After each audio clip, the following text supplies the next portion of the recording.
Welcome, Ron DeArmond. You are out of Pella, Iowa.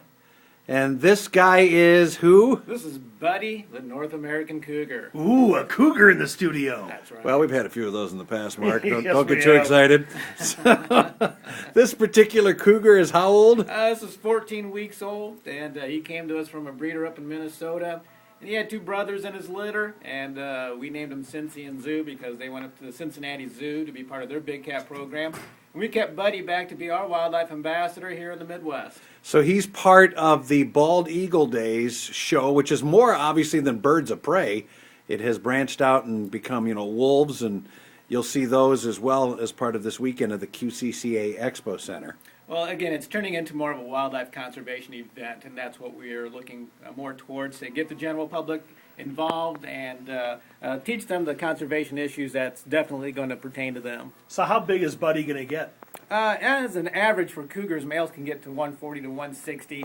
His dad was a little on the plump side. His dad was about 200 pounds. So Buddy was actually the runt of the litter. He was the ugliest baby cougar I'd ever seen.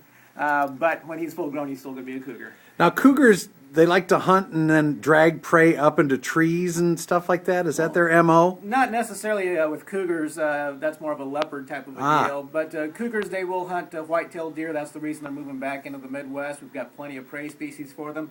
They will cover their prey as far as drag it off and cover it with debris so that they can come back and eat on it at a later date. I guess the reason I think of trees is, wasn't there a male taken out near Marengo, Iowa? That Right.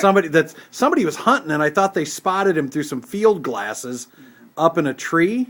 Well, what it was it was out in Marengo, and we did some follow-up programs out there. But yeah, it was a hunter. He was coming to the end of his day, and I think he was just scoping his rifle and just happened to catch the cougar up in the tree. And that's probably, it was a group of hunters. They'd probably been firing their weapons.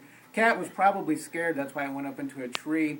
And he was just being a cougar. And that's what we call indiscriminate killing of wildlife. And we're not really for that. I mean, if there was a cougar harvest and we needed to thin out the numbers, then I can understand it. Well, yeah, you want to keep the cougars around so they thin out the damn deer. Well, we've got a bit of a deer problem, and keeping the deer herd healthy is an issue. And, the last time I checked, hunters tend to aim for the 14-point buck and leave the little 125-pound Yeah. does alone. Although we've got an antlerless deer quota.